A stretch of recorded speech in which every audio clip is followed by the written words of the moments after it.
సిద్దిపేట జిల్లా అక్కన్నపేట మండలం మోత్కులపల్లిలో బుధవారం రాత్రి ద్విచక్ర వాహనంపై వాగు దాటుతుండగా వరద ఉధృతికి గల్లంతైన భార్యాభర్తలు ప్రణయ్ కల్పనల మృతదేహాలు లభ్యమయ్యాయి. మృతదేహాలను వాగు సమీపంలోని చెరువులో గుర్తించారు. 24 గంటలకు పైగా గాలించిన అనంతరం స్థానికులు పోలీసుల సహాయంతో ఎస్డీఆర్ఎఫ్ బృందాలు మృతదేహాలను వెలికితీశాయి. ఇద్దరు భార్యాభర్తల మృతితో కుటుంబాలలో విషాద ఛాయలు అలుముకున్నాయి.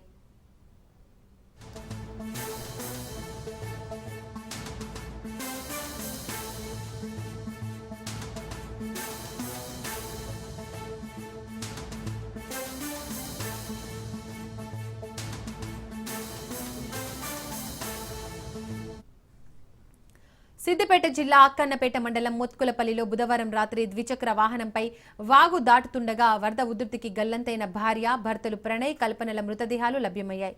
మృతదేహాలను వాగు సమీపంలోని చెరువులో గుర్తించారు. 24 గంటలకు పైగా గాలించిన అనంతరం స్థానికులు పోలీసుల సహాయంతో ఎస్డీఆర్ఎఫ్ బృందాలు మృతదేహాలను వెలికితీశాయి. ఇద్దరు భార్య భర్తల మృతితో కుటుంబాలలో విషాద ఛాయలు అలుముకున్నాయి.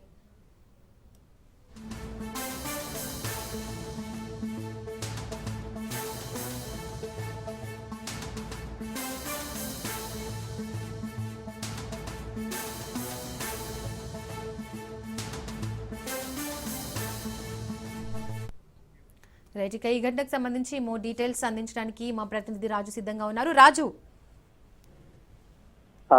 ఉస్నాబాద్ మండలంలో మొంతా తుఫాను ఉస్నాబాద్ కాన్స్టిట్యున్సీ అటు అక్కన్నపేట దూల్మిట్ట ప్రాంతాల్లో తీవ్ర విషాదాన్ని నింపిందని చెప్పవచ్చు. ముఖ్యంగా పుల్లూరి రామకృష్ణ మల్లంపల్లి ఇతను అక్కన్నపేట మండలం అతను మల్లంపల్లి నుంచి తన గ్రామం నుంచి ఉస్నాబాద్ అత్తగారింటికి వస్తున్న క్రమంలో మల్లంపల్లి వద్ద వాగు దాటే క్రమంలో ద్విచక్ర వాహనంతో పాటు తాను కూడా వాగు ఉధృతి దాటికి గల్లంతయ్యాడు. అది బుధవారం రాత్రి గల్లంతైన విషయం ఆలస్యంగా వెలుగు చూసింది. మొత్తానికి కుటుంబీకులు పోలీసులను ఆశ్రయించడంతో అప్పటి నుండి గత 24 గంటలుగా పోలీసులు అక్కడ గాలింపు చర్యలు చేపట్టగా ఎస్డీఆర్ఎఫ్ ఈ రోజు ఉదయం ఆ శవాన్ని బయటకు తీసి వెలికి తీశారు. అదేవిధంగా అదే రోజు రాత్రి అక్కన్నపేట మండలం మోత్కుపల్లిలో వాగుదాటుతుండగా ఇద్దరు యువ జంట ప్రణయ్ కల్పన ఇద్దరు కూడా వరద ఉధృతి దాటికి భార్యాభర్తలు గల్లంతయ్యారు. 24 గంటలుగా ఎస్డీఆర్ఎఫ్ ఎన్డీఆర్ఎఫ్ స్థానిక పోలీసులు మరియు స్థానికుల సహాయంతో గాలింపు చర్యలు చేపట్టగా ఈ రోజు ఉదయం 6 శవాలు కూడా బయటికి తీశారు. మొత్తంగా 3 శవాలు ఈ రోజు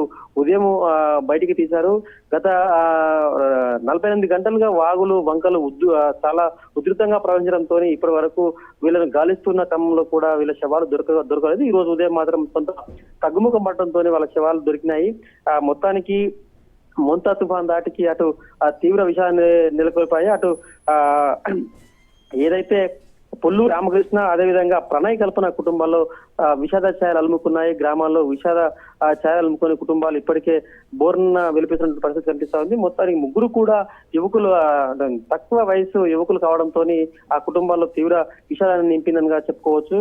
అదేవిధంగా ఎంతో మంది ఇప్పటికే ఒక లారీ కూడా కొట్టుకుపోయిన పరిస్థితి, అటువంటి పరిస్థితులు ఇక్కడ ఎన్నో వెలుగు చూశాయి. కాబట్టి ప్రభుత్వం వెంటనే ఖచ్చితంగా లో లెవెల్ బ్రిడ్జిలన్నీ కూడా అడ్జేసి వెంటనే హై లెవెల్ బ్రిడ్జిలు నిర్మించాలని చెప్పి అటు స్థానికుల నుంచి డిమాండ్ వ్యక్తమవుతున్న పరిస్థితి. అదేవిధంగా రైతులు కూడా పూర్తి స్థాయిలో నష్టపోయిన పరిస్థితి కనిపిస్తుంది.